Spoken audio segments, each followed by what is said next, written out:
Justice Watchers, before we begin, I want to make this absolutely clear. The following broadcast contains public domain courtroom footage, commentary, and legal analysis. This content is presented under the Fair Use Doctrine as defined by 17 U.S.C. 107 and is protected by multiple Supreme Court rulings, which you see below. This stream is transformative, educational, and journalistic in nature.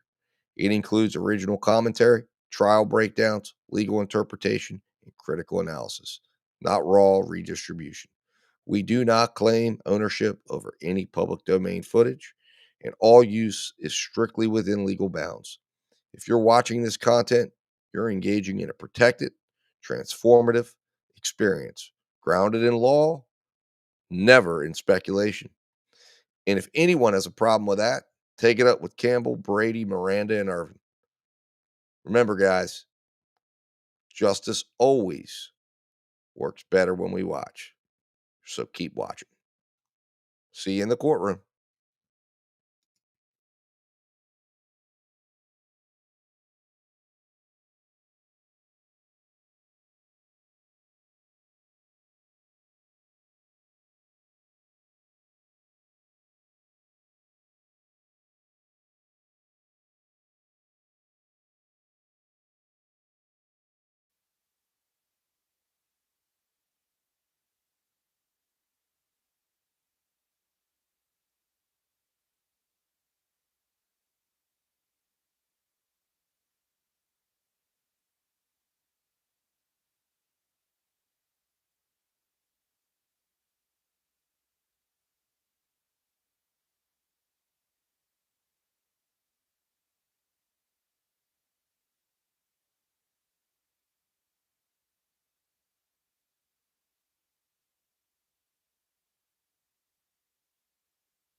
Session is placed. The Honorable Judge Murphy presiding. Good morning, Your Honor. Good morning. Good morning, everyone.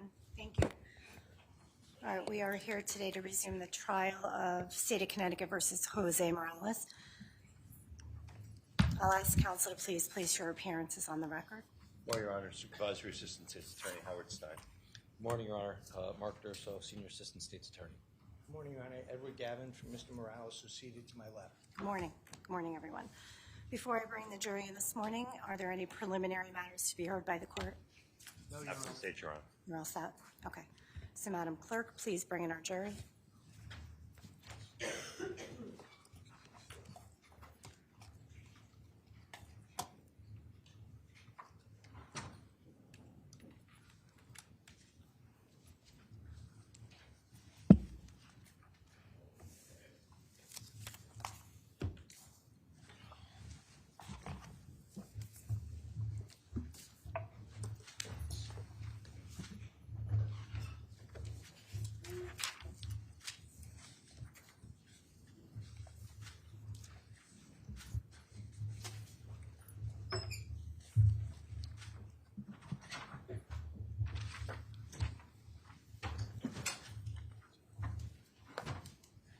Good morning. Welcome back, ladies and gentlemen of the jury. We are ready to proceed. Counsel, please stipulate to the return of our jurors here this morning. Stipulate to the presence of the jury, Your Honor.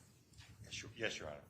All right, very good. So with that, would the state please call its next witness to the stand? Jacqueline Traser, please.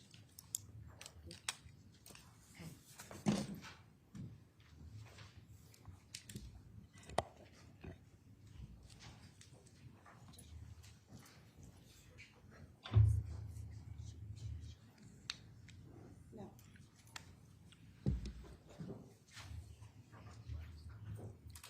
Thank you. Please remain standing. Madam Clerk will put you under oath. Please raise your right hand. Do you solemnly swear or solemnly and sincerely affirm, as the case may be, that the evidence you shall give concerning this case shall be the truth, the whole truth, and nothing but the truth, so help you God, or upon penalty of perjury? Yes. Please state your full name, spell your last name, and state your business address for the record, please. It's Jacqueline Traser, Troesser, and it's 65 Main Street, Ansonia, Connecticut. Okay, thank you. You may be seated. Thank you.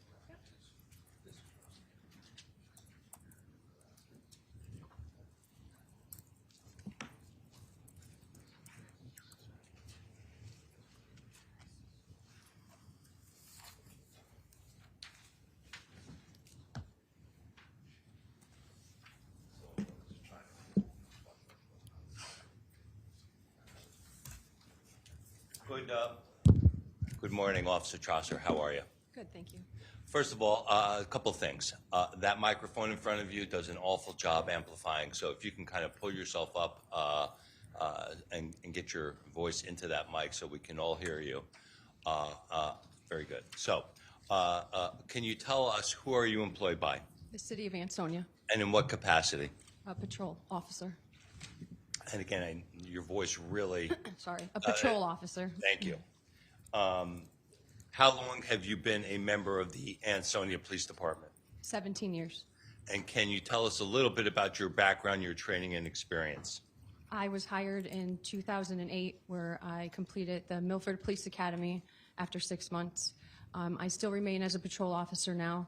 I'm a field training officer, which provides me ability to train the new officers coming in. I'm on the bike patrol, and I am also certified to dispatch. Okay, let's talk about that last thing that you told us about. Tell us what goes into your ability to be a certified dispatcher. You have to be trained and certified on the 911 system. You have to be certified in Collect, which is the state system. And do you hold those certifications? Yes. Can you tell me, I want to call your attention generally to December of 2019. Were you employed by the Ansonia Police Department on that date? Yes. Or in that time frame, I'm sorry. I now want to specifically bring you to December the 1st of 2019. Do you recall, were you working for the City of Ansonia Police Department on December 1 of 2019? Yes. In what capacity? I was dispatching that evening. Okay. So let's start first by acclimating ourselves to days of the week. Was December 1st of 2019, was that a Saturday? I started at 11 p.m. Saturday night. Okay. And did your shift go over into the early morning hours of Sunday? I'm sorry. Do I have the dates right? 12/1. Right. So I'm sorry. What time did you start working? 11 p.m. And what was the date that you started to work? Would it have been November the 30th? Yes. Okay. So that was Saturday, November the 30th. Correct. Okay. At 11 p.m. Yes. And that your shift goes over through the midnight hours and it becomes Sunday now, December 1. Correct. And were you working the Ansonia 911 dispatch center during your shift? Yes. Were you working with anyone else besides yourself? Myself.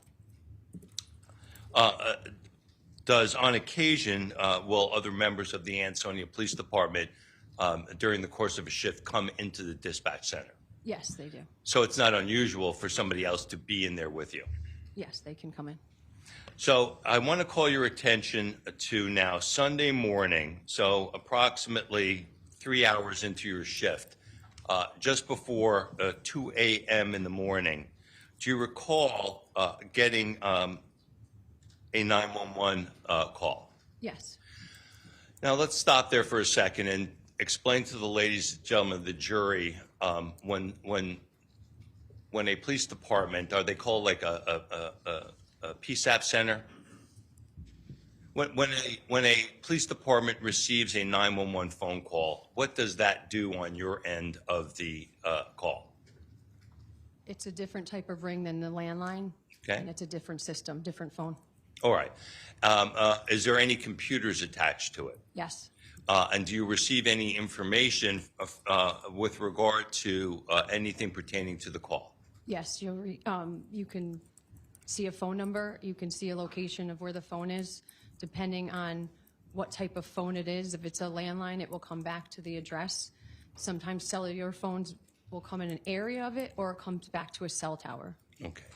Now, with regard to this particular 911 call that you received shortly before 2 a.m. on December the 1st, did it show up as a landline call? No, it did not. Did it show up as a cellular call? Yes.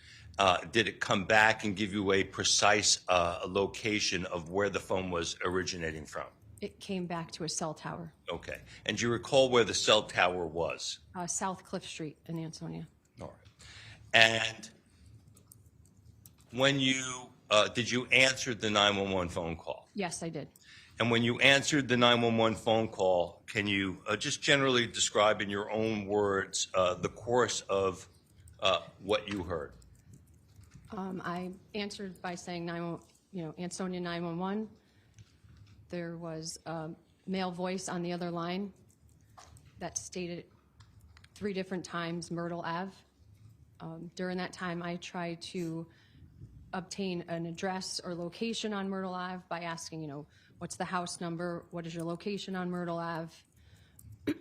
I also, during that phone call, after that, the male voice kind of stopped, and then I heard a female voice in the background that stated something as, hang up, stop, who are you talking to? And then after that, I continued to say hello a few times, but I also listened in the background to hear the male and female talking quietly in the background, and I listened to that for a period of time before the phone call was disconnected on the other end. Do you know what the total length of the phone call was? 1 minute and 14 seconds.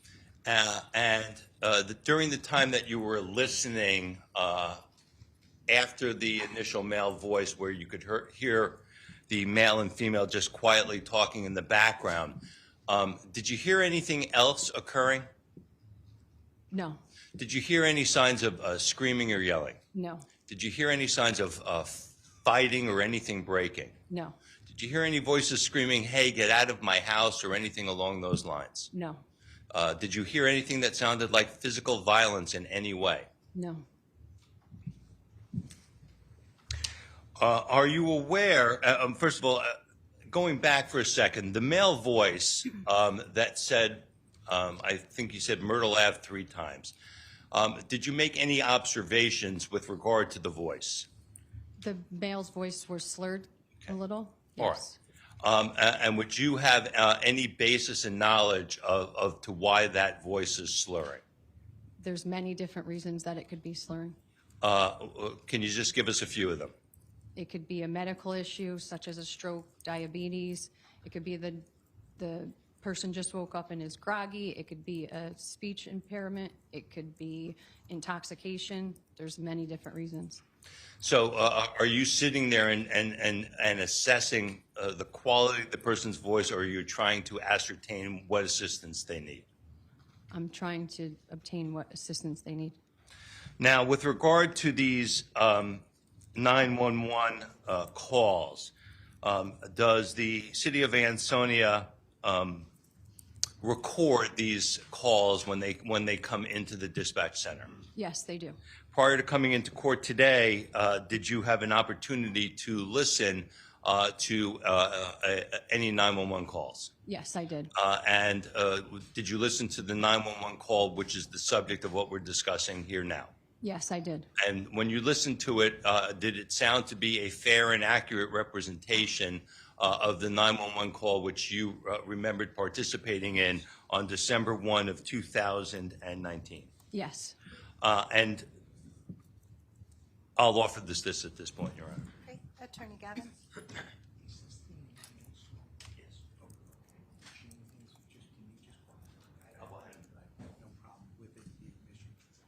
Are you aware whether the Ansonia Police Department sent this disc out to enhance the audio quality of the call? Yes, And is this the enhanced copy that you listened to? I believe so.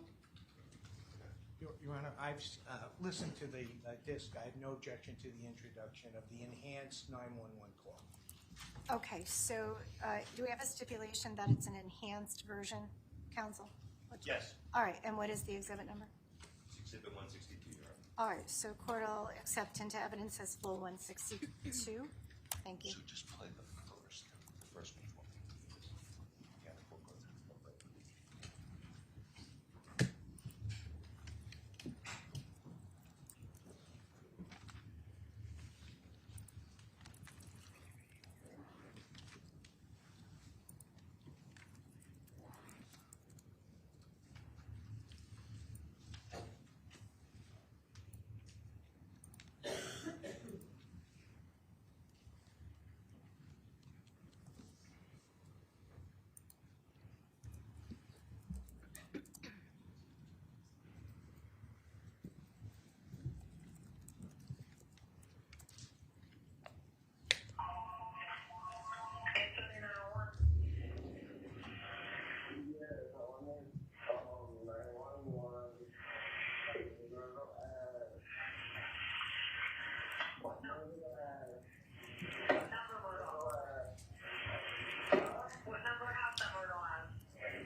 When the call ended, did you terminate the call?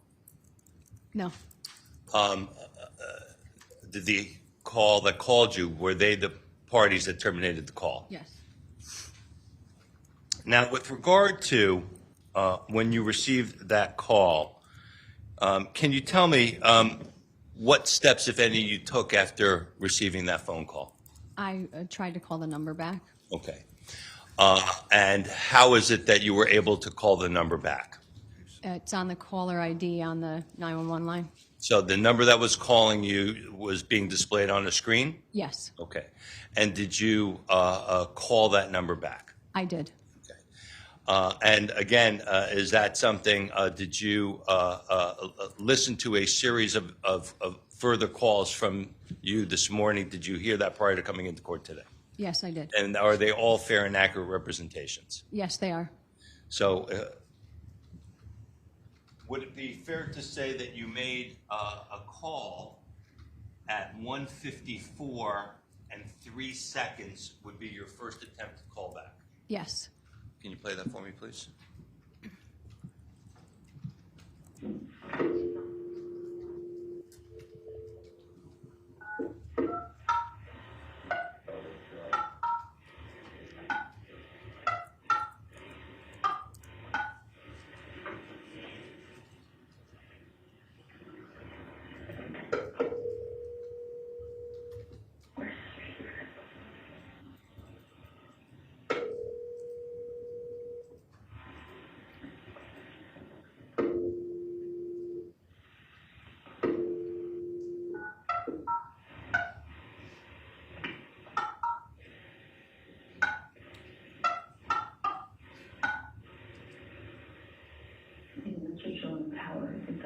tower.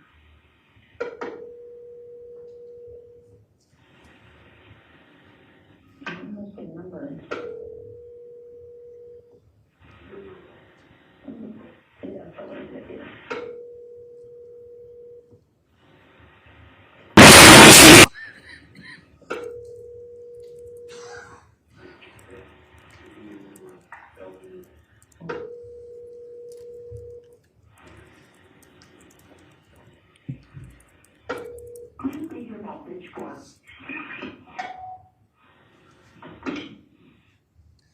So, in that clip, Officer Traser, first of all, we heard a set of dialing. There was 2 rings.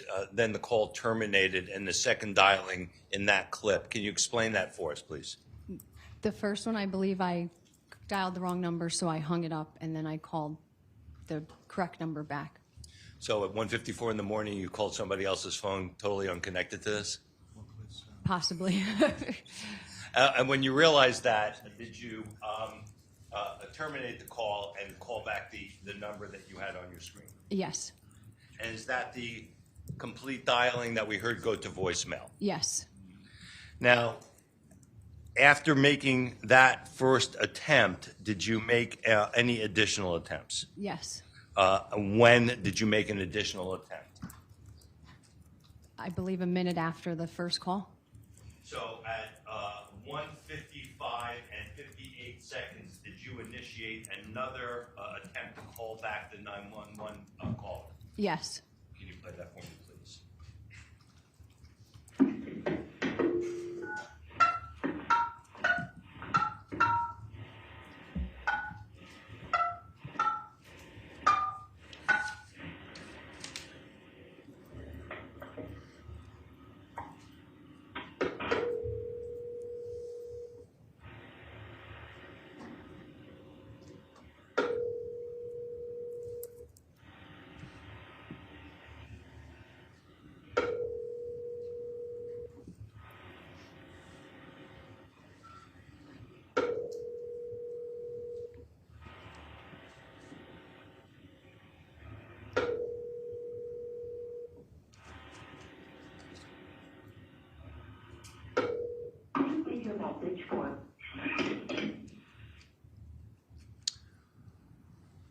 Did you terminate that call at that point? Yes. Okay. So now after reaching the voicemail for the second time, you terminated the call? Yes. Now, after that second call was made, did you take any additional steps? Yes. What did you do? I dispatched Officer Clifford to Myrtle Ave to check the area.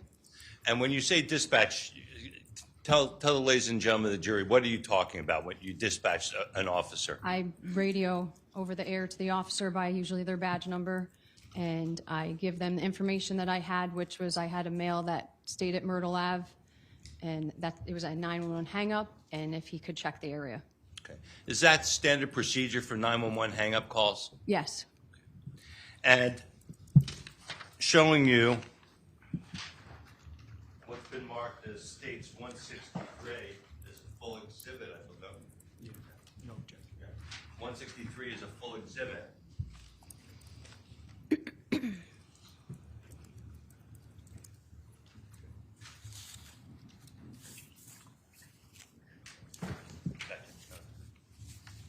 you tell me, Officer Traser, whether you recognize generally what this document is? And you have a screen in front of you as well. If It's not on. Is there a button, an on button there?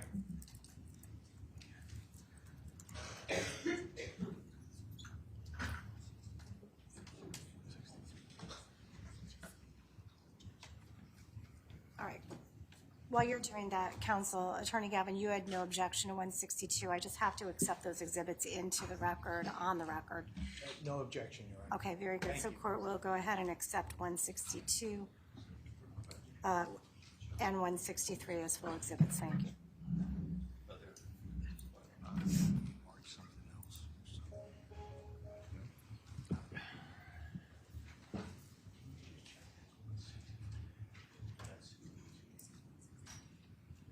The disc is 162. The DVD disc is 162.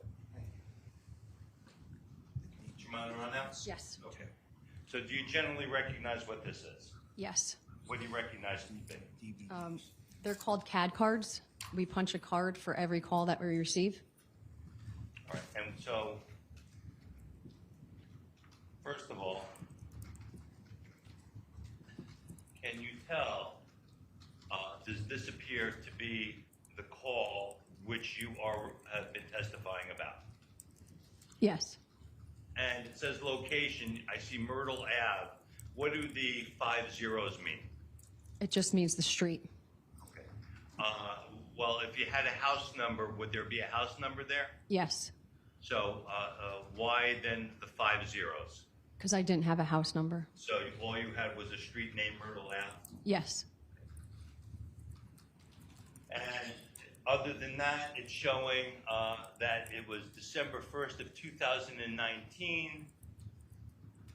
And we have some information down here at the bottom.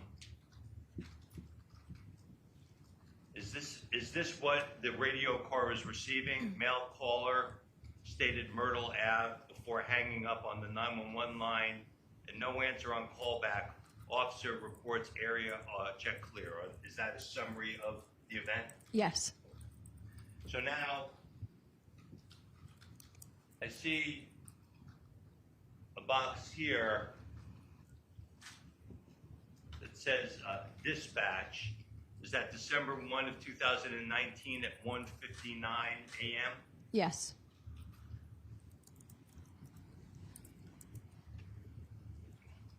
Now, you testified that the second 911 call, or the second attempt for you to make the call was at 1:55 and 58 seconds. So is it fair to say that within a minute or two after terminating that second call, you dispatched a car to the area? Yes.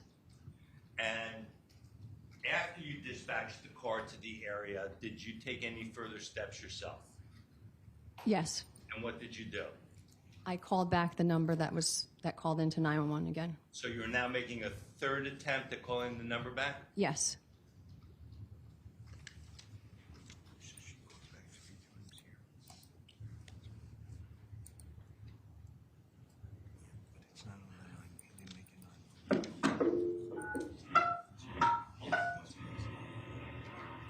So now, does this appear to be you placing the call on December 1st of 2019 at 2:03 and 41 seconds? Yes.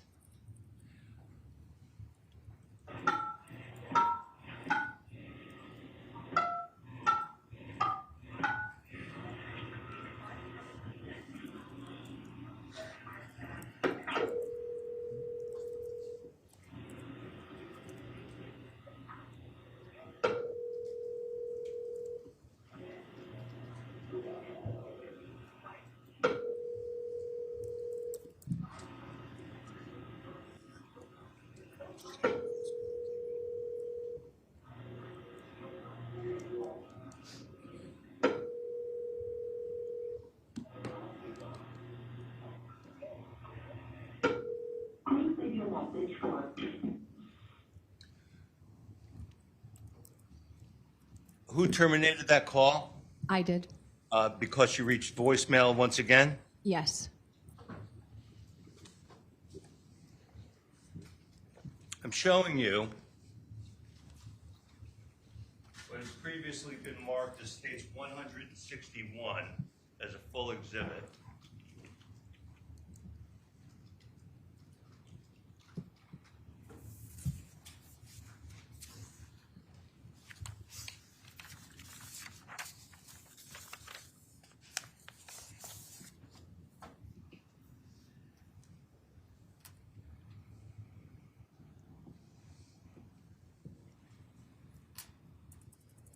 This is a report prepared by an FBI agent that is a full exhibit in this case. Can you tell me, do you see with my yellow pointer here on the bottom right hand of the call out box on the right side of this exhibit, page 18 of this exhibit, the date December 1st of 2019. Yes. And just below it, there are a series of numbers, 203-735-1885. Do you recognize that telephone number? Yes. What telephone number do you recognize that to be? The Ansonia Police Department.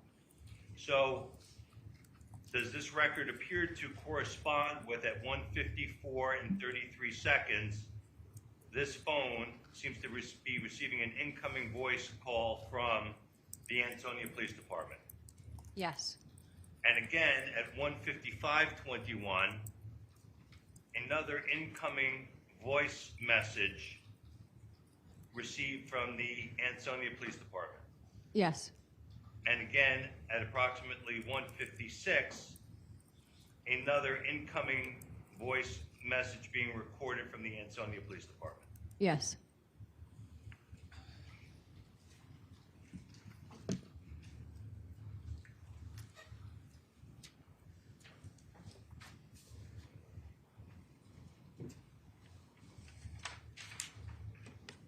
Back on states 163,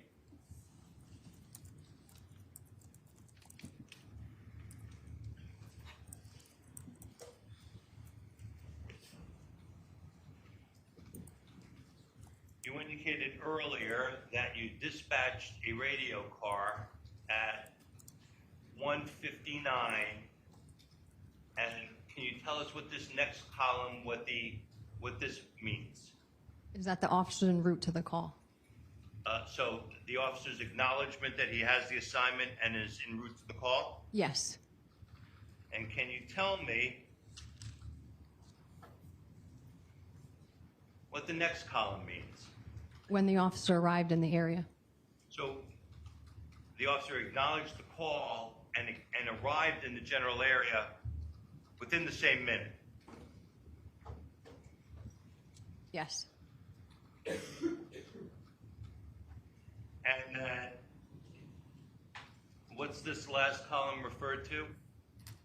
It means that he cleared the call, that he's no longer on the call. So it took him about 2 minutes to clear the call. Yes.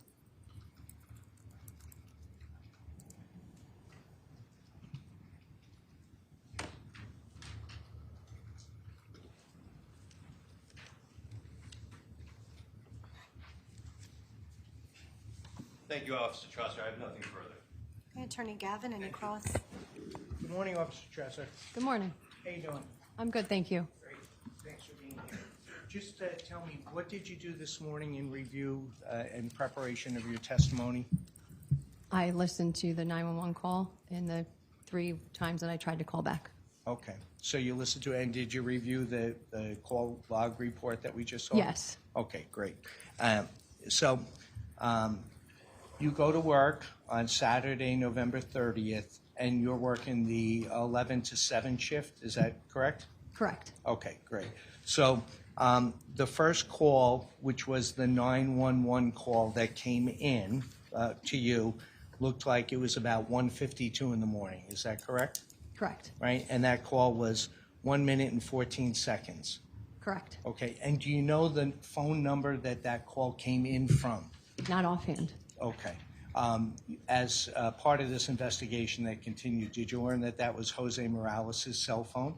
Later on, yes. Okay, great. So at the time when somebody withdrawn, that evening at 1:52 a.m. when the call came in, were you able to determine that it was Mr. Morales' cell phone 203-809-2849 that made that call?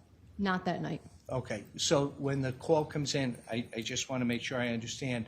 I think you told us if it was a landline phone call that came in, you'd be able to track the number back. Is that correct? Yes. Right. Or to the location. To the location? Yes, Sure, yes. yeah, wherever the landline is. But if it's a cell phone, the only information that the dispatcher would have back at 911 would be a cell tower location. Yes, or sometimes it will come up in an area too. In an area, right? Yes. It's not tied to a specific location like a landline. Correct. Okay, great. So Yeah, you had the call at 1:52 a.m. and that, do you have an enhanced 911 system with, fire, ambulance, and police at Ansonia back in 2019? I don't remember if we had what we had, if it's been changed, so I don't remember when it Sure. got changed. Yeah, the 911 systems are always always changing as the technology improves, but that's okay. So your dispatch, and I just want to go through this slow with you. You get the 911 call, and there's a separate line from the Ansonia PD at 203-735-1885 versus 911. Is that correct? Correct. Okay, but the first call that is the exhibit that we listened to, that was a 911 call, correct? Yes. And that's automatically recorded, is it not? Yes. Sure, okay. And just so we get this out of the way, that call, you're aware that the call that came in was enhanced, the audio was enhanced so we could hear it better? Yes. Yeah, okay. And I know you didn't do that. You're right, you didn't do that, but it made it clearer for us and the jury to be able to go ahead and hear the call. Yes. Okay, great. So the call comes in at 1:52 a.m., and we heard the 3 times Myrtle, Myrtle, Myrtle, right? Yes. Okay, and I know that that was your voice, the female voice on the call, responding to Myrtle, Myrtle, saying what number, what number, what number. Yes. Okay, great. And then I thought I heard you say that you continued to listen on the call for about 1 minute and 14 seconds. Is that correct? I was on the call for 1 minute and 14, yes. Great. And while you were on the call, not your voice, but did you hear a female voice on the call at that time as well? Yes. Okay. And you told us, I think you said, that the male caller that had called, in your words, was the voice was slurred. Yes. Okay. Tell us what you mean by that. It wasn't clear, I would say. It was slurred. Okay. I would think, correct me if I'm wrong, but when you're assigned to dispatch on 911, you get all sorts of calls, correct? Correct. Right? You get people, there's an emergency and people are very excited, correct? Correct. Okay. And you may have my dog ran out the back door, calm, cool, and collective calls. Yes. Right? And then sometimes you have calls of people that can be under the influence of alcohol or drugs as well, correct? Yes. Right? That sort of happens every day on shift, correct? It's not unusual. I couldn't say every day, but yes, it happens. Yeah. Okay. That's something in your career, and I don't know how long you continue to dispatch, but that is not an unusual event, correct? Sure. Yes. Sure. Yeah. Okay. So let's just go back to the call, just so we're clear. So the call comes in at 1:52. Myrtle. It speaks for itself. We're not going to go through the whole call. You want to know where on Myrtle you're calling from. Is that fair? Yes. Okay. And you never got a response to the exact location on Myrtle Avenue from the caller, correct? No, I did not. Right. And you didn't know who was on the other end of the call. No. Okay, great. But you listened, continued to listen, and you heard a female voice on the call. Yes. Okay, and what did you hear the female voice say? She mumbled something as it sounded like stop, hang up, and who are you talking to? Stop, hang up, who are you talking to? Okay. Yes. And just so we're clear, the female voice is obviously different than the male voice that called and said 911 Myrtle, Myrtle, Myrtle. Yes, different. Right, two different people. Yes. Okay, and then, so that call was about 1 minute and 14 seconds, and then my understanding is the call was terminated by the caller. Is that correct? Yes. You didn't hang up on that? No. Okay, so now you have this call, you have 2 people, Myrtle, Myrtle, Myrtle, you don't know what it's about, but it's a 911 call, so it could be a emergent situation, correct? It could be, but I can't assume. Right, you wouldn't know because you didn't have enough information based on the call. Yes. But it was on the 911 line. Yes. Yeah, okay, so then it looks like, and you correct me if I'm wrong, it looks like from the Ansonia PD number 203-735-1885, there were 3 calls back to the number that you had received on the 911 line. Is that correct? Yes. Okay. And it looks like the call came in at 1:52. I'm not going to go into the seconds, okay? But it looks like Ansonia PD called back at 1:54, 1:54, and 1:56. Is that consistent with your recollection? I can't tell the exact time. I'm not sure right now. I Okay. mean, But as you there's a said, lot of times right now. 5 years ago, okay? I'm with you. But you, as you sit here, and I know you're prepared to testify today, you recall that there were 3 calls that came back from the Ansonia PD to the number that had originally called the 203-809-2849 number. Yes. Yeah, oh, okay. And then after you had completed the 3rd call, is that when you would have had and dispatched Officer Mark Clifford to Myrtle Avenue? I dispatched him after the first 2 calls. Okay, so you get the call in, call hangs up, you call back twice, and just tell me in your own words, that's when you would have dispatched Officer Clifford? Yes. Okay, and he was out on patrol. Yes. He's going to be here shortly, so it's okay. We'll ask him what he did. But 2 calls back, dispatch Clifford. Did you talk to him, Officer Clifford, when you dispatched him? Yes. Okay, and just tell me how that works. How is it? Is it by the computer that you dispatch the patrol vehicle, or do you call him on his cell phone and dispatch him? Usually it's over the radio, the air, the. There you go, over the radio. So the dispatcher would say to an officer that's out on patrol, we got a call on Myrtle Avenue, could you go check it out? Yes. Right? Okay, and you did that in basic terms in this case? Yes. Okay, and then did you have a conversation with Officer Clifford when you dispatched him? I provided him with as a dispatcher, you provide the information you have to them. Over the radio? Over the radio, yes. Yeah, okay, that's great. And then he went in, did whatever he did. We'll talk to him in a second. And then I think you said you called back the 3rd time. Is that correct? Yes. Okay, and that was at 1:56. So it's call back, dispatch, call back. Correct. Correct? Okay. And then there was another call from the Morales cell phone, 203-809-2849 at 1:59 to 735-1885. Now, that's not the 911 line. That's the main line, okay? The Morales cell phone called back to the Ansonia PD. Did you take that call? No. Okay.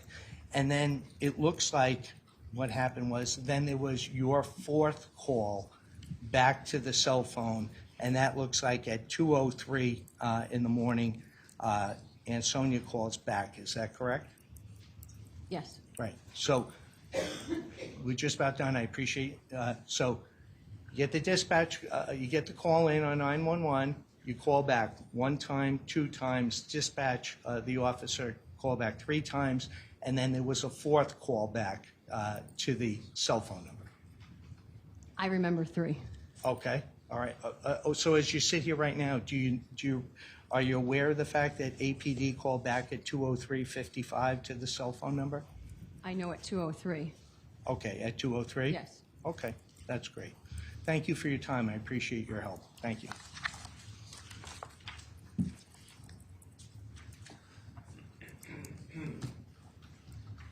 Officer Traser, first of all, when Attorney Gavin was asking you about types of phone calls you receive, I think this scenario went something along the lines of some people can be excited when they call, some people, the dog ran out the back door, they can be calm, and then he asked you about some people can call, they're on drugs and alcohol. Do you remember that question? Yes.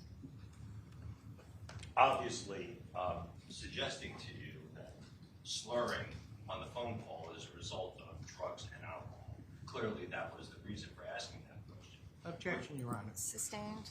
With regard to, do you have, when you hear a person slurring, Your question was sustained, counsel. Start your question over. Sure, I am. Thank you. When you hear somebody calling in on the line and you hear a voice that you said sounded slurred, do you have any basis to know what is causing, first of all, whether that's even a slur, if it's a natural speech pattern of somebody, do you have any basis knowledge of knowing why you're hearing what you're hearing? No. Can drugs and alcohol create a slur for someone on the phone? Yes. Can a medical emergency, such as a person having a stroke or a diabetic emergency or an altered level of consciousness, cause a slur type communication? Yes. Have you received calls like those before? Yes. Did I hear you mention on the tape as well to whoever was in the dispatch center your impression that you felt that there was a language difficulty with this caller? Yes. Do you recall what you said on the tape? Somewhere along the lines of, I don't think they speak English.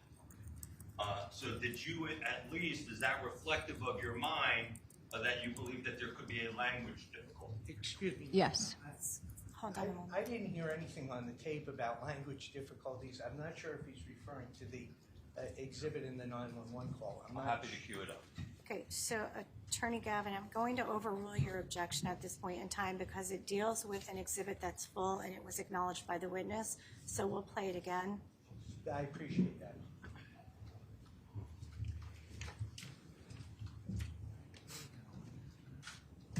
So would this comment come after the speaker stops speaking and when you are listening to what's occurring in the background? Yes. And do you speak with another officer? Yes.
Did you hear your voice? Yes. Did you say, I don't think they speak English? Yes. Thank you. You're welcome.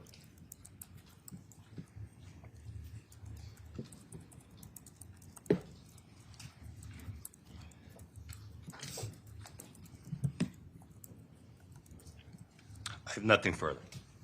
Attorney Gavin. Just one question. I did not hear that at the end of the call the first time, but I just heard it right now. So that was your voice in the dispatch center speaking to another officer, is that correct? Yes. Okay, you weren't directing those comments to the people on the phone call, it was whoever your colleague was. Yes. Thank you. No other questions? I have nothing further. Thank you. No other questions. Thank you. You may step down. Thank you. Yes. Thank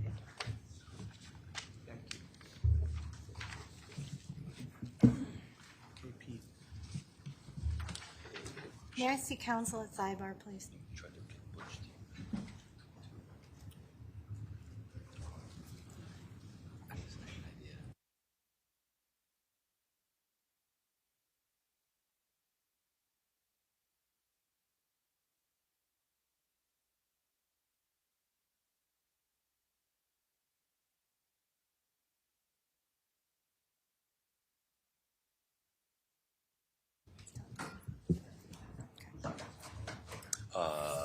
Clifford.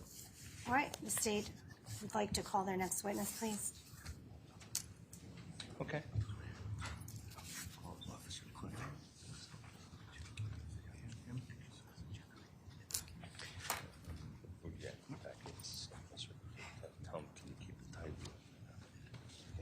state could formally call the witness to the stand. I'm sorry, Your Honor. It's just Officer Mark Clark. All right, thank you so much. If you would please pay. I'm sorry, Clifford. Clifford? I'm not multitasking well. All right. Please pay your attention to Madam Clerk. She's going to put you under oath, Madam Clerk.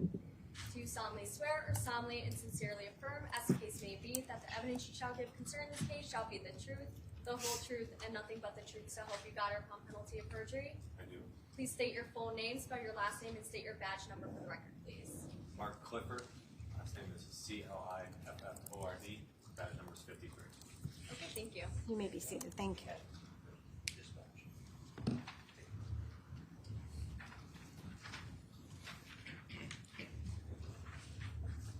Good morning, Officer Clifford. Good morning. Can you tell us, first of all, who are you employed by? I'm employed by the Ansonia Police Department How long have you been a member of the Ansonia Police Department? since 2012. And can you tell us a little bit about your background, your training, and your experience? Yes, I graduated from the Police Academy in 2012. While on patrol, I was a field training officer where I trained other officers when they were hired. And since then, I have been promoted to the position of detective. I want to call your attention to the time frame of December of 2019, where you were employed by the City of Ansonia Police Department in December of 2019. I was. I want to call your attention specifically to the shift that would have started on November 30th of 2019 into December 1st of 2019. Were you working that shift? I was. And what time would you have started on November 30th? That would have been 11 p.m. at night. And then, so is that considered third shift or overnight shift? Correct. And so would have this been a Saturday into a Sunday?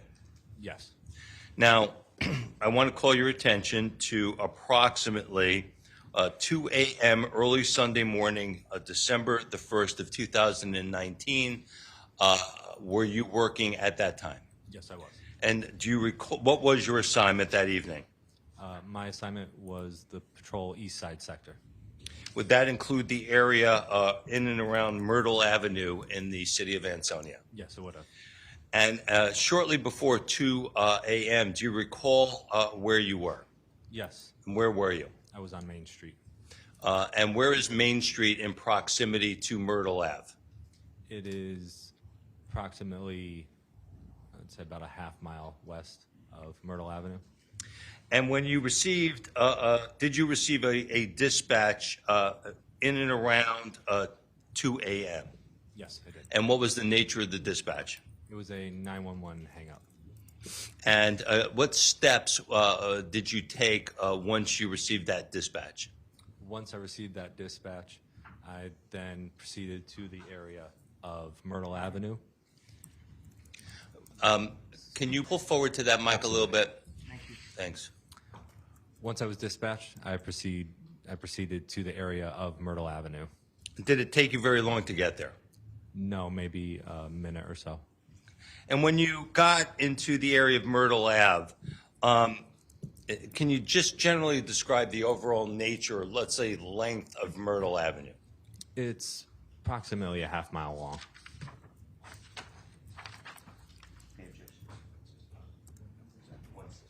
No objection. Your Honor, I've seen Exhibit 164. I have no objection. All right, court will accept into evidence as full states number 164. Thank you.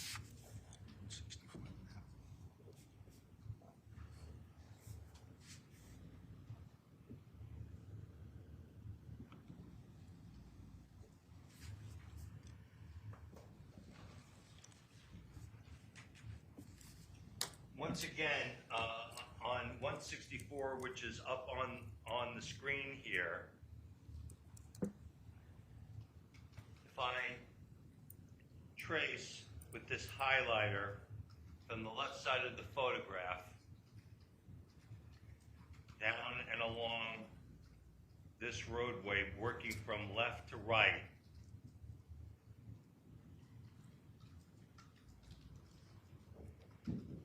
is this Myrtle Avenue. Yes, it is. And is it fair to say that on the right side of the photograph, Myrtle Avenue is a dead end, Yes, it is. and then on the left side of Myrtle Ave, it dead ends into Judson Place. Correct. Now, when you arrived in the vicinity of Myrtle Ave, where was the first point that you picked up Myrtle Ave? The first time I pulled onto it, it was at the intersection of Judson Place and Myrtle. So now, going to the left side of the photograph, there is a red dot here. Do you know, would that be in the area of 6.5 Myrtle Street where this red dot is depicting? Yes, it appears to be.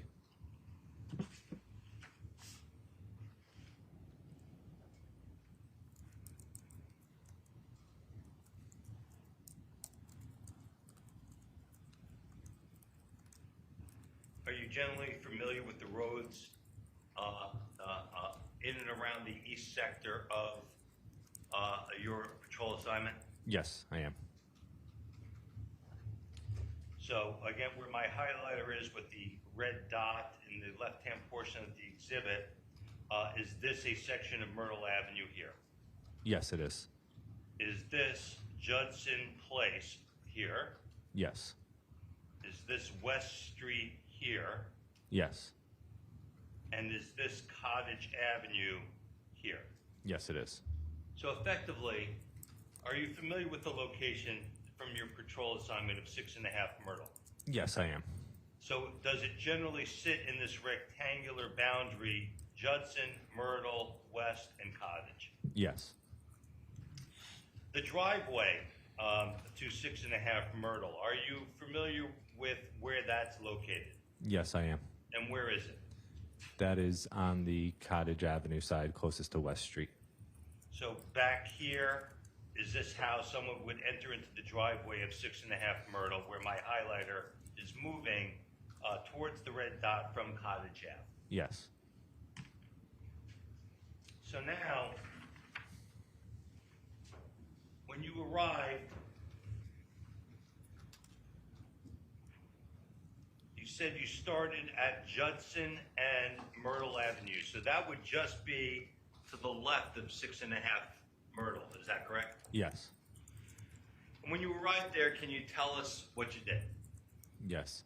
When I arrived on scene, I already had my cruise lights activated, which are stationary red and blue lights that stay on. Once I got onto the street, I rolled my windows down. I activated my takedown lights and side alley lights, which illuminate the area much better.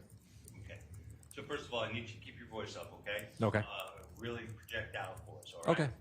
But if I'm understanding you, so when you got to the corner of Judson and Myrtle Avenue, first of all, are you in a marked Ansonia police car? Yes, I am. Does this marked Ansonia police car have a light bar on it? Yes, it does. You mentioned something called cruise lights. Can you tell us again, what are cruise lights? They are red and blue lights that can be stationary, or if activated in emergency, they can glow, or they can Flash. Correct. Yes. All right. So are there times that police officers just on routine patrol keep their cruise lights on? Yes, there are. And why do you do that? I do that because it makes you more visible to the public that you're a police vehicle. So now, your red and blue cruise lights are on already as you arrive at the call? Yes. And now as you get onto Myrtle, you did what with your windows? I rolled them down.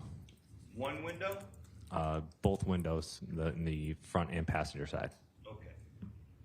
So there are 4 windows in this car? Yes. All 4 came down? Just the front 2. The front 2 windows.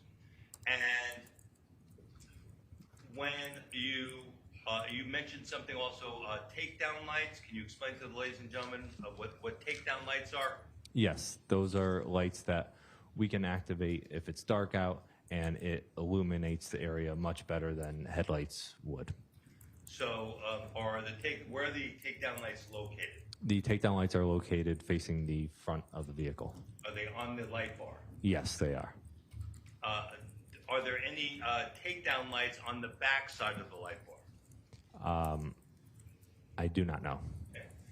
You indicated something as well, something called alley lights or alley markers. Correct, alley lights. What are those?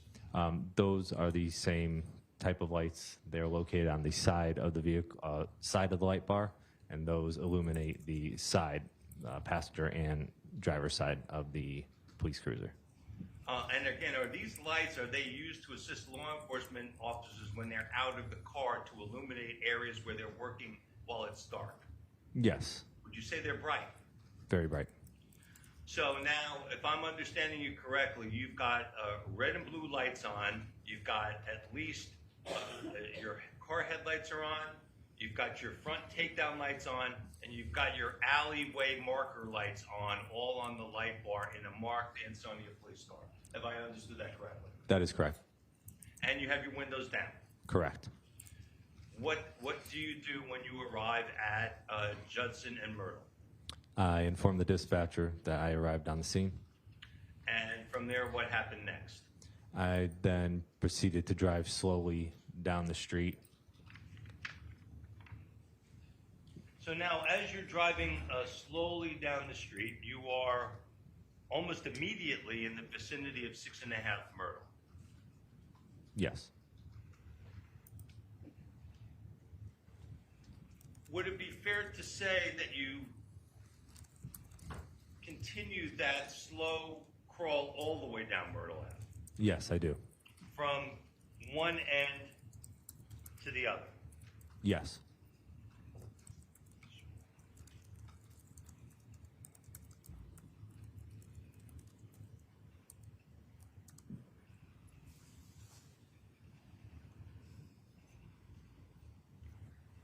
So from one end to the other, you reached the opposite side? Yes. And when you reached the opposite side, what did you do? I then turned around and proceeded back. The very same methodology? Yes. Did you go all the way back to Judson Place? Just about. When you say just about, where did you go? Instead of going all the way down to Judson, I made a left-hand turn onto West Street. That's this street here. Yes. Does 6.5 Myrtle Avenue sit on the corner of Myrtle and West Street? Yes, it does. So now, as you're turning on, which way? So you would have turned left on West Street. Yes, that's correct. When you turned left, would the back side of 6.5 Myrtle be visible to you while you're in your car? Yes, it would have. This is December of 2019. Would it be fair to say there were no leaves on the trees in December of 2019? I did not see any leaves on the trees.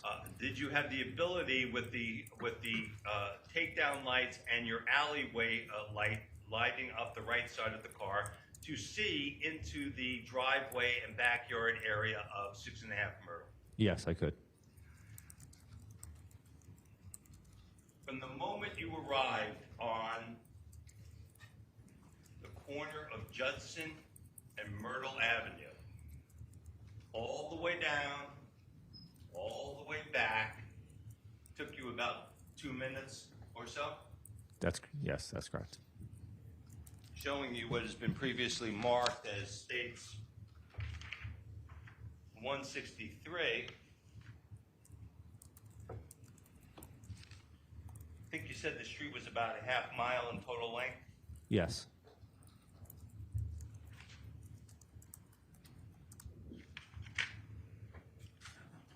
Is it fair to say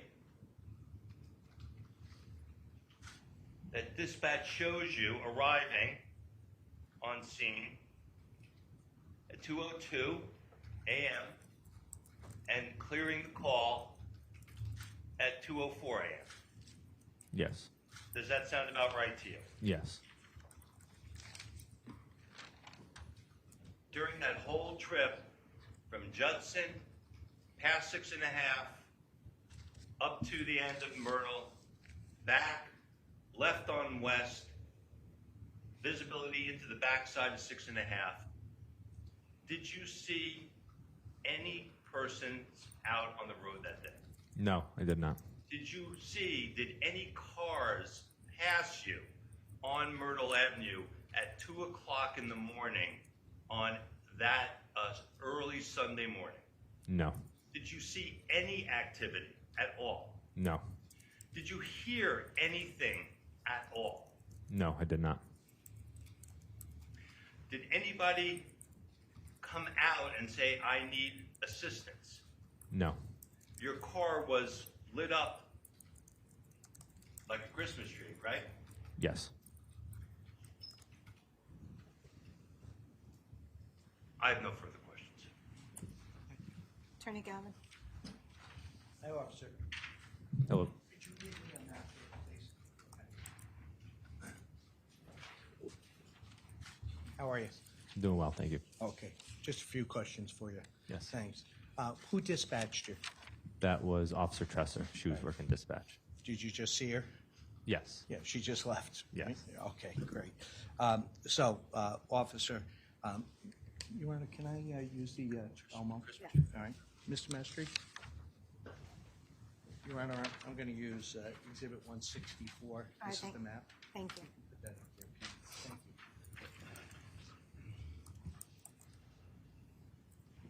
If you- We'll start over here. Okay.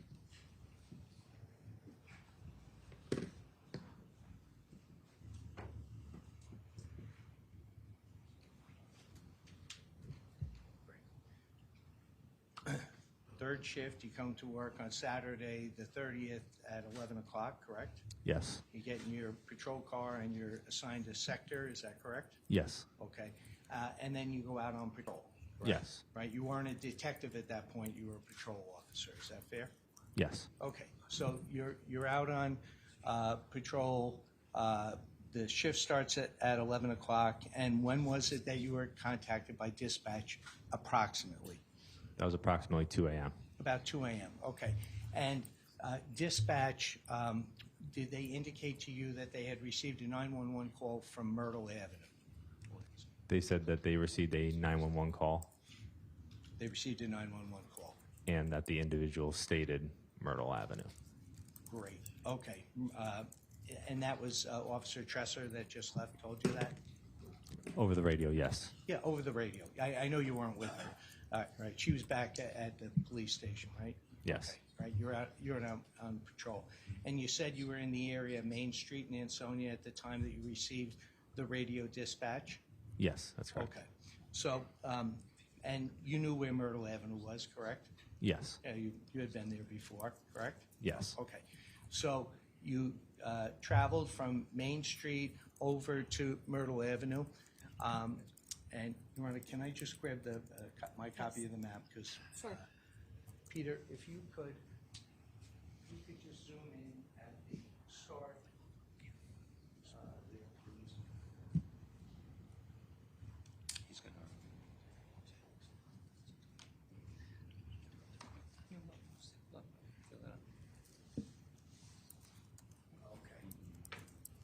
Okay. Thank you, sir. So, if I understand correctly, you would have went down Cottage Street. Is that correct? This is in the beginning. I just want to take you right from Main Street, not confuse anything. You went over to the area of Myrtle Avenue. Would you have come down Cottage Street, sir? I believe I went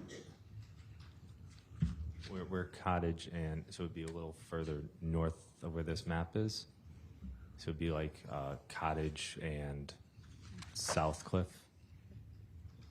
Let me fix that. Okay. Do you recall going on Judson Place? Yes. Okay, all right, that's fine. Okay. So you made the turn onto Judson Place, correct? Yes. Okay, and as you went up on Judson Place, then it intersected with the beginning of Myrtle Avenue, correct? Yes. And that's in the area where 6.5 Myrtle is that fair? Yes. Okay, and you indicated, I believe on direct, All right, Peter, can we just, yep, we have that zoomed in. So you went on Judson Place, and then you made the right-hand turn on Myrtle, and you passed 6.5 Myrtle, is that correct? Yes. Okay, and then the next intersection was West Street, is that correct? Yes. Okay, and then you would have continued on Myrtle, correct? Yes. Okay, and Myrtle, that's a residential area, is it not? Yes. Houses on both sides of the street, there's commercial establishments as well, correct? Yes. Right, you know, like Santini's Pizza is there, for example, correct? Yeah, yes. You're familiar with that, right? Okay, now, Peter, if you could just slide that along. So you went along, right there's good, okay? You went along Myrtle, and Myrtle has a bunch of intersections with neighboring streets, correct? Yes. Okay, and I think you told us that you traveled along, you would have passed what's marked as Santini's Pizza, correct? Yes. Okay, well, that's great, Pete, all the way down Myrtle, correct? Correct? Yes. Following Mr. Mestry's pen, yeah. And then Myrtle Avenue sort of turns up to the left. Yes. Okay, thank you, Peter, doing fine. Just continue along on Myrtle, and then it looks like it intersects with Hunter's Lane. Yes. Okay. And then it goes up the hill at that point, correct? Yes. Okay, and it goes all the way up into an area, and it eventually becomes a dirt road, does it not? Yes, it does. Okay, so how long approximately, I know you didn't have your stopwatch out, I get it. How long did it take approximately from the time that you turned on Judson Place on the beginning of Myrtle all the way up to where the dirt road is? I would say that took probably about a minute and a half. Yep, okay, that's fine. And you said you didn't see any traffic and you didn't see anyone that flagged you down at that point, correct? Right. Great, okay. And then did you turn around up where the dirt road is at the end of Myrtle Ave? Yes, I did. Sure, okay. And you didn't change anything with the lights or anything in the patrol car, correct? No. You just basically turned around and came back out of the wooded area, correct? Yes. All the way at the top, and you came back down the hill, correct? Yes. Yeah, okay. All right, Peter, continue, please. And then you went back into the residential neighborhood, correct? Yes. Yeah, okay. And you continued down through the residential area. Let's start right there, Pete, okay? And you hit the side streets like we see in the diagram here, Beaver Street and then Garden Street, right? You would have passed all of those? Yes. Yeah, okay.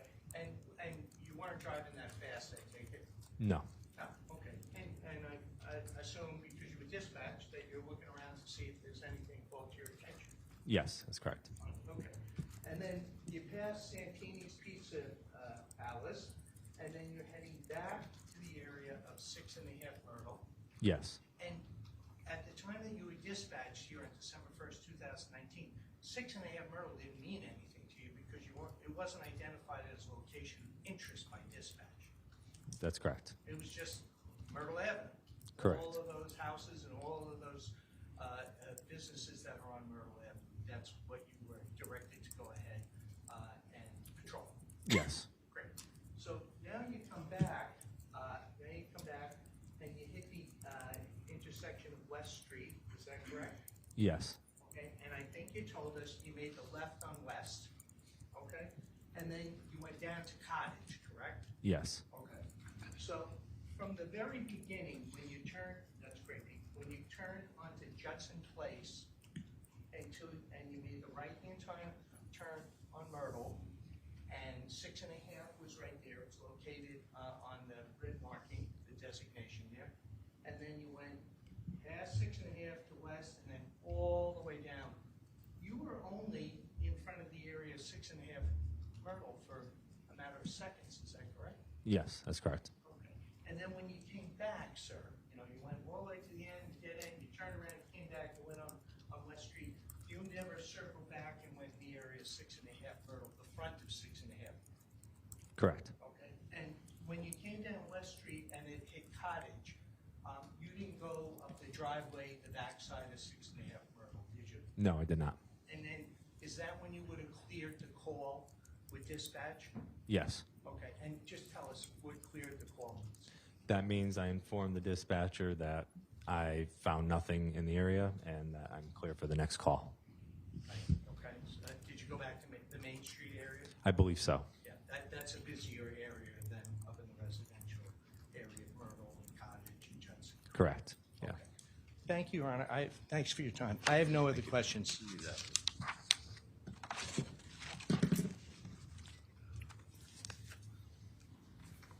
Mr. Clifford, when you first arrived on Myrtle and Judson, you put down your windows, right? Yes, I did. Why did you do that? Because I'd be able to hear if anything was, if anyone needed any assistance better. When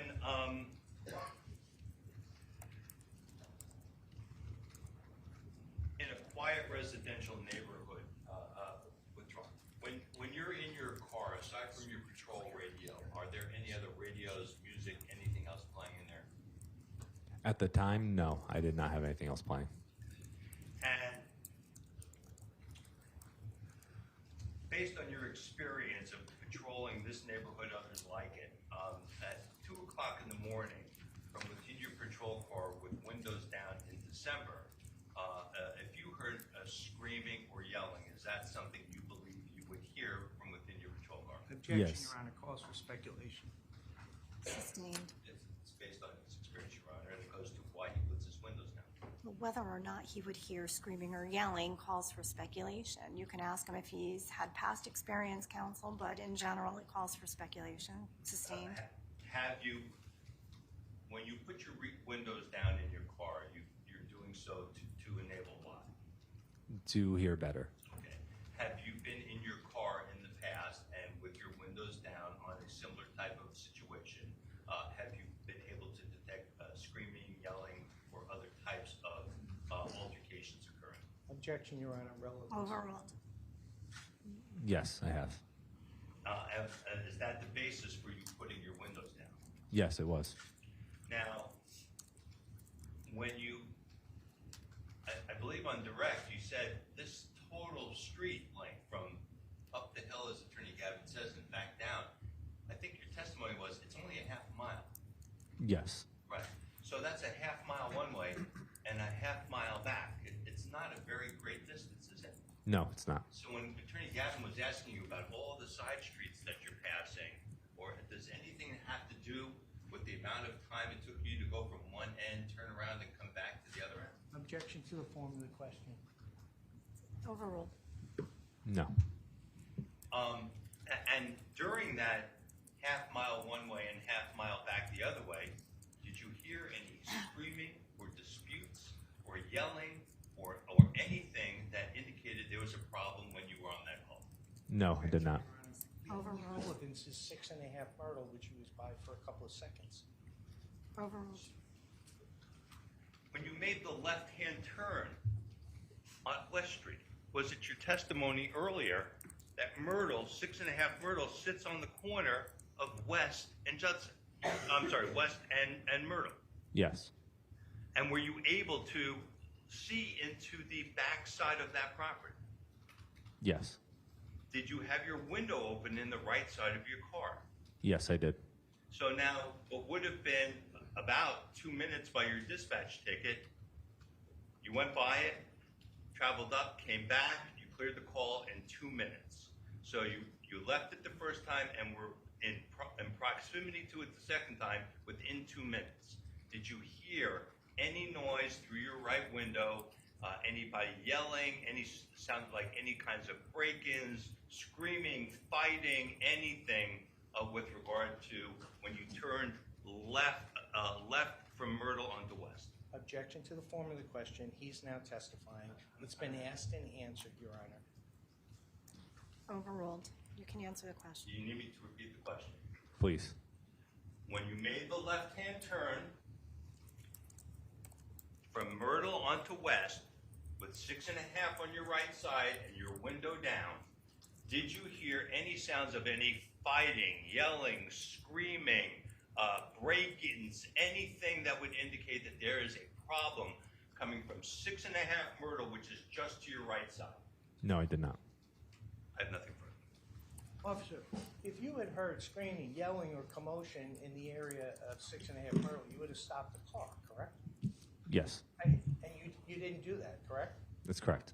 Can you just look at the map? When you turned, when you came back, right? You went to the end of Myrtle and you came back and you turned on West Street. You didn't pass the front of 6.5 Myrtle, right? That's correct. And you went down to Cottage. Yes, That just took a couple of seconds. Is that correct? that's correct. No other questions. Thank you, Ron. I have nothing, Your Honor. All right, you're all set. You may step down. We're going to take our 15-minute break. Court stands in recess. All rise. Court's in recess.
before to make that alternate juror a regular juror in this case.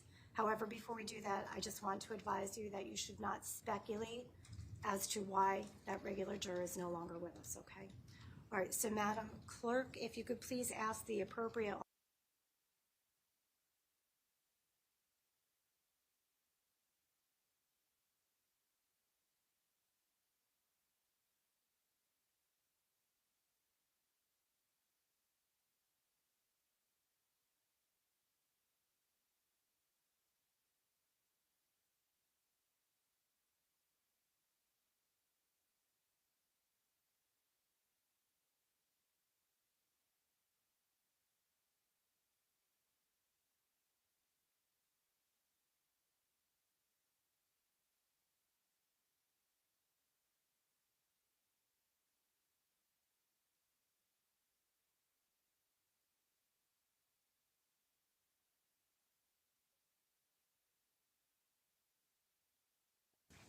All right, counsel, we are all set to continue. I'll ask the state to please call its next witness then. Stipulate to the presence of the jury, Your Honor. All right. As well as the state, Your Thank Honor. Patrick Raleigh.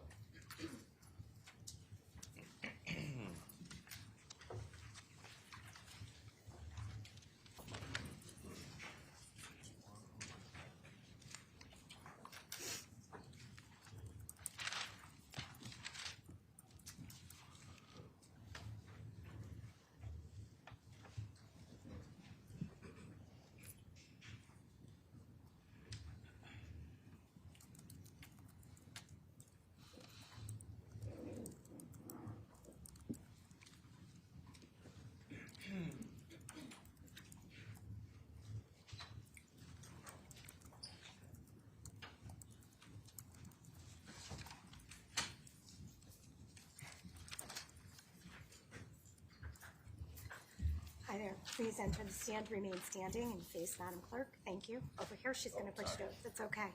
Please raise your right hand. Do you solemnly swear or solemnly and sincerely affirm, as the case may be, that the evidence you shall give concerning this case shall be the truth, the whole truth, and nothing but the truth, so help you God, or upon penalty of perjury? Yes. Please state your full name, spell your last name, and state your address for the record, please.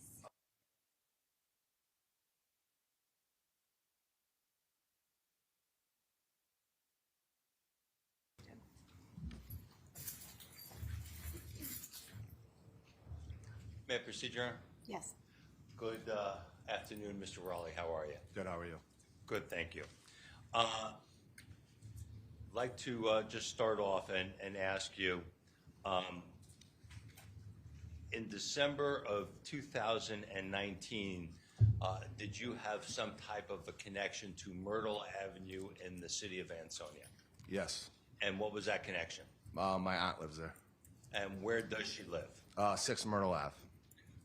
And had you been to 6 Myrtle Avenue at times prior to this? Yes. Are you familiar with a house next door with the number 6.5 Myrtle Avenue? Yes. Now, can you find me the exhibit number for the side of view Myrtle Avenue of the house? It would be early on. Now, with regard to, I wanted to call your attention to December the 1st of 2019. It was a Sunday. Do you recall whether you were on Myrtle Avenue on that date? Yes, I was. And were you with anyone else? I was with my wife. And what was the reason for being on Myrtle Avenue on December 1st of 2019? I was going to move a freezer for my aunt. Okay. And that was your aunt at 6 Myrtle Avenue? Yes. And do you recall approximately what time you arrived in the area? I believe it was around 2 o'clock. And do you know approximately what time you left the area? Around 2:30, 2:45. Now, when you were leaving the area at around 2:45, can you tell me whether you, when you left Myrtle Ave, when you left 6 Myrtle Avenue, where was your car parked? In her driveway. Okay. And did you walk to your car? Yes. And when you walked to your car, did you make any observations? Yes. What observation did you make? So when we left out the back of her house and you walk up her driveway, and as soon as you walk out the back, there's a red house next door, and there was a man standing in the corner. Okay. And I'm sorry, where did you see him standing? In the corner of the house by the garage. Okay. And 1 second, Your Honor. Sure.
Showing you what has previously been introduced as State Exhibit 6, and not offering it to you for the snow or any of that, but generally, does this appear to be the building that you're referencing? Yes. And can you just, with using your words, tell me where you saw the individual standing? Yeah, if looking at the picture, it's in the right-hand corner.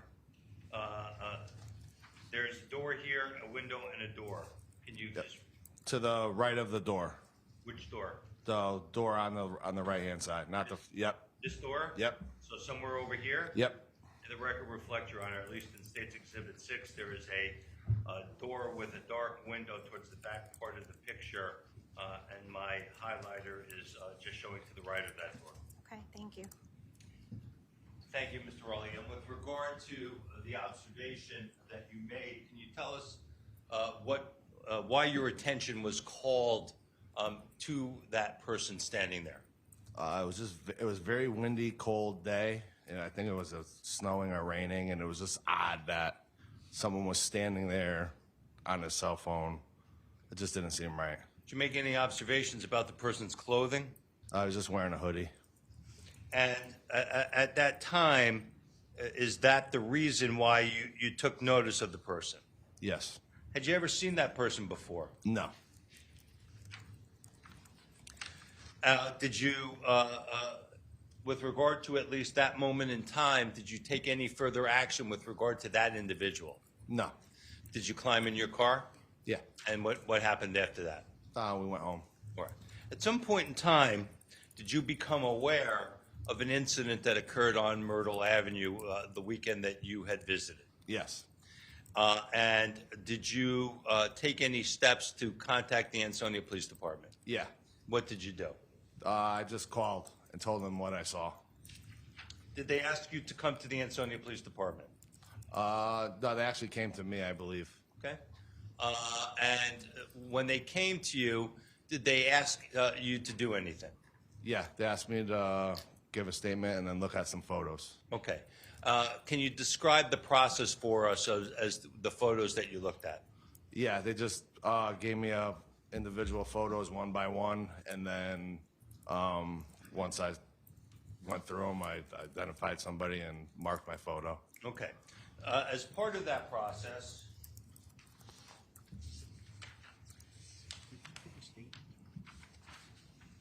no, just continue. 165 is full, Your Honor, with no objection from the defense. No objection, please, Your Honor. Thank you for making the record. Court accepts 165 and is full. Showing you what has now been marked as States 165, Mr. Raleigh, first of all, with regard to these documents, do you generally recognize, let's start with this page. Yes. And does this appear to be a document that was shown to you by the Ansonia Police Department? Yes. And does it state witness instructions regarding identification procedures? Yep. And that it occurred on December the 4th of 2019 at your home on Prindle Avenue? Yes. And did they ask you to read all of the instructions contained on this form before looking at the photographs? Yes. Then I think you indicated that you looked at each of the photographs. They gave them to you all at once or one at a time? One at a time. And after you went through the series of photographs the first time, did you go through it a second time or any additional time? I'm not sure. Okay. After going through and seeing all the photographs, did you tell them that you believed that you were able to identify one of the individuals? Yes. Showing you what has been, what is the third page, and I'm sorry, Your Honor, States 165 is a stapled 3-page document. Thank you. Showing you the third page of that document, is this the photograph that you stopped on? Yes. And what did you indicate to the Ansonia Police Department about this photo? That's the man I saw standing in the corner of the garage. Talking on the cell phone? Yes. And ultimately, did they ask you to place your name on this photograph? Yes. Do you see your signature there? Yes. And likewise, was it dated with this acknowledgement, with your acknowledgement that the photo contains the suspect? Yes. Did they then ask you, back on page 2 of this document, to sign this acknowledgement and statement with regard to the identification? Yes. The document says, I, Patrick Raleigh, acknowledge the above instructions have been read to me by Detective Esposito, and I fully understand the instructions. I have viewed the photos and have identified number 7, and then under witness comments regarding identification, handwritten, saw man in photo on cell phone, stand in back right side, 90% sure on the photo. Is that what you told the police? Yes. Whose handwriting is that, do you know? That's mine. And did you subsequently then sign and print your name to this document? Yes, I did. Now, I realize it's 5.5 years since this time frame, Mr. Raleigh, but as you look around the courtroom today, do you see the person that you saw on December the 1st of 2019 at approximately, I'm sorry, what time did you say it was approximately? About 2:45, 2:30, 2:45. Do you see that person presently here in the courtroom today? Yes. And would you please point to where you see them person seated and to physically describe what you see that person wearing? Yep. Sitting over there, he's wearing a gray shirt, gray checkered shirt, gray and black. And the record reflect that by pointing as well as by clothing description, he's identified the defendant, in this case, Jose Morales. The record shall so reflect. Thank you. I have nothing further. Can I have those, please? Yeah, both of them. Yeah, thanks. Ms. Raleigh, how are you? How you doing? Let's put the picture up first. Your Honor, may I approach the witness and the OMO, please? Yes, go ahead. Thank you. You're welcome. How are you? Good. How are you? Thanks for being here. So it's about almost 5.5 years ago since you had interaction with Detective Esposito. Is that correct? Yep. All right. So I want to make sure I'm going through your testimony accurately, and you correct me if I'm wrong. Okay. On Sunday, December 1st, in the area of around 2 o'clock, you went over to Denise Hunt's house. Is Yes. that correct? Yep. And tell the jury who Denise Hunt is. She's my aunt. Right? And she lives at 6 Myrtle Avenue. Yes. Correct? And you had been to your aunt's house previously, correct? Mm-hmm. And you were with, I think it was your girlfriend at that point. Yes.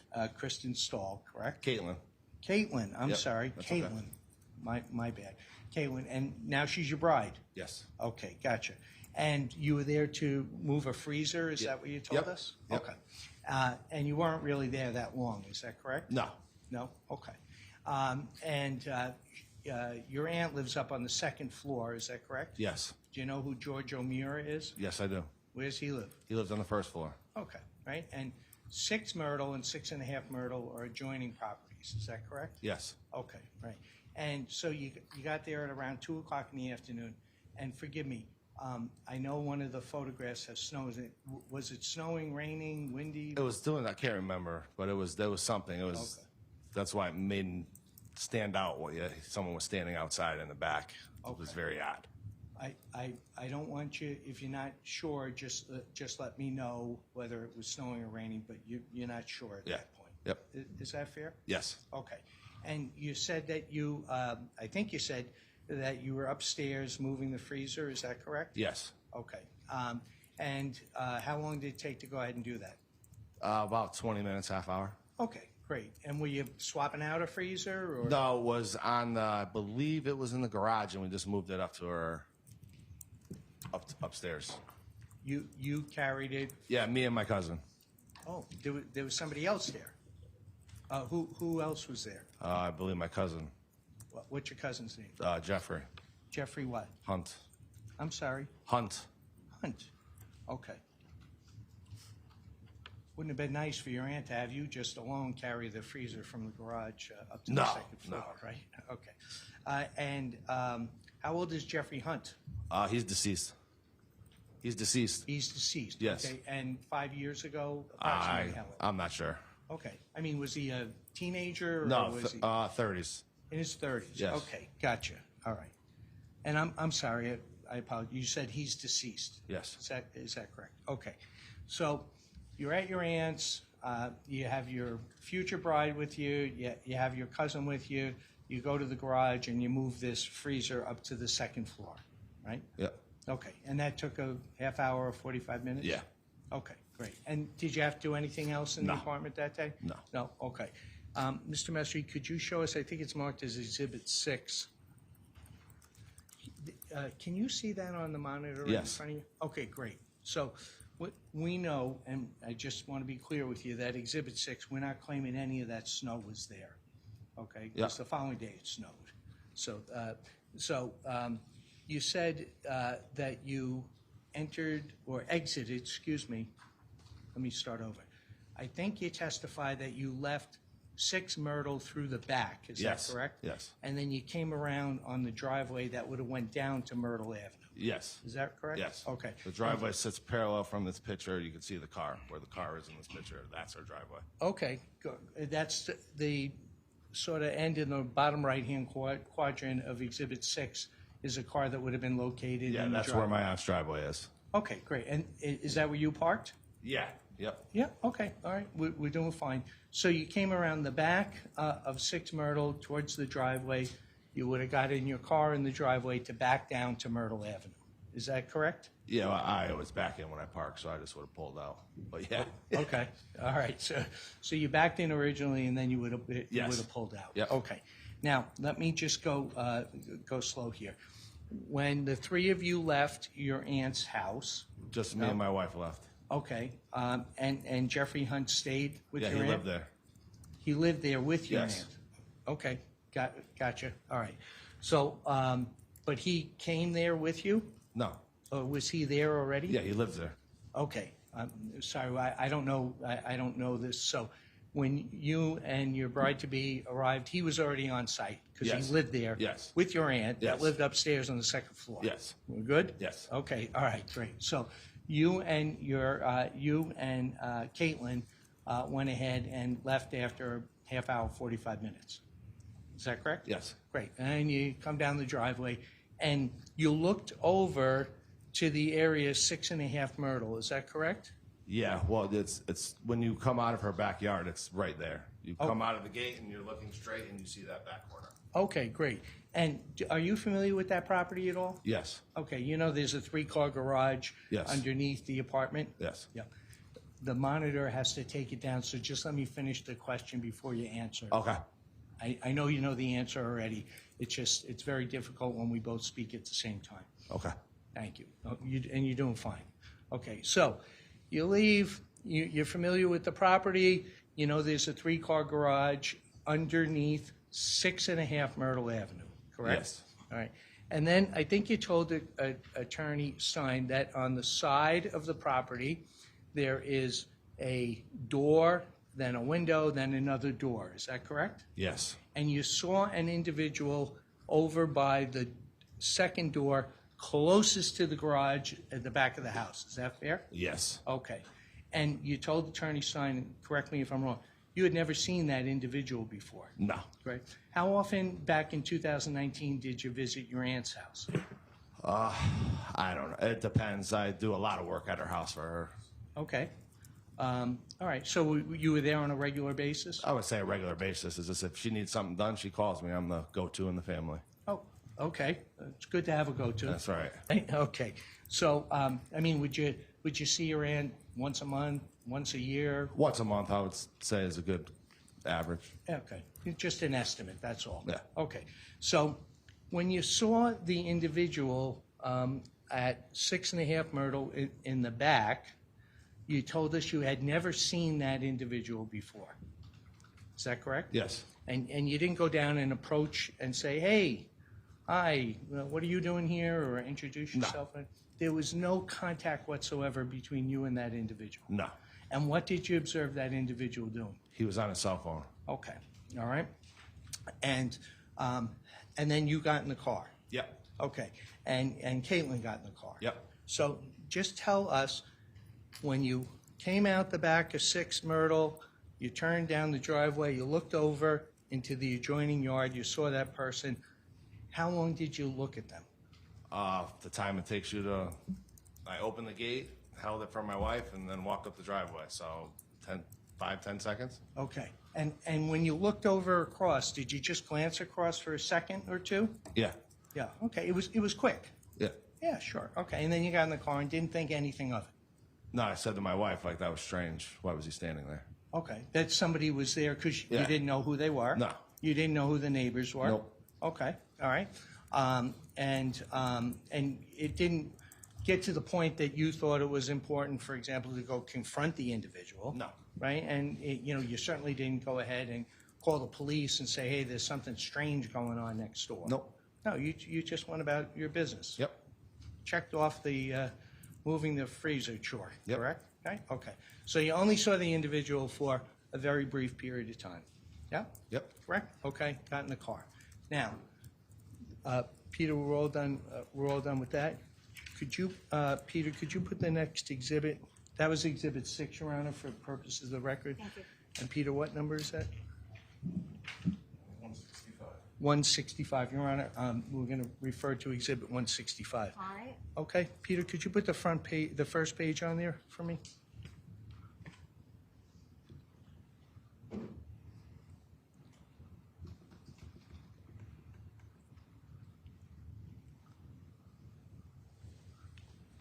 Can you see that okay? Yes, I can.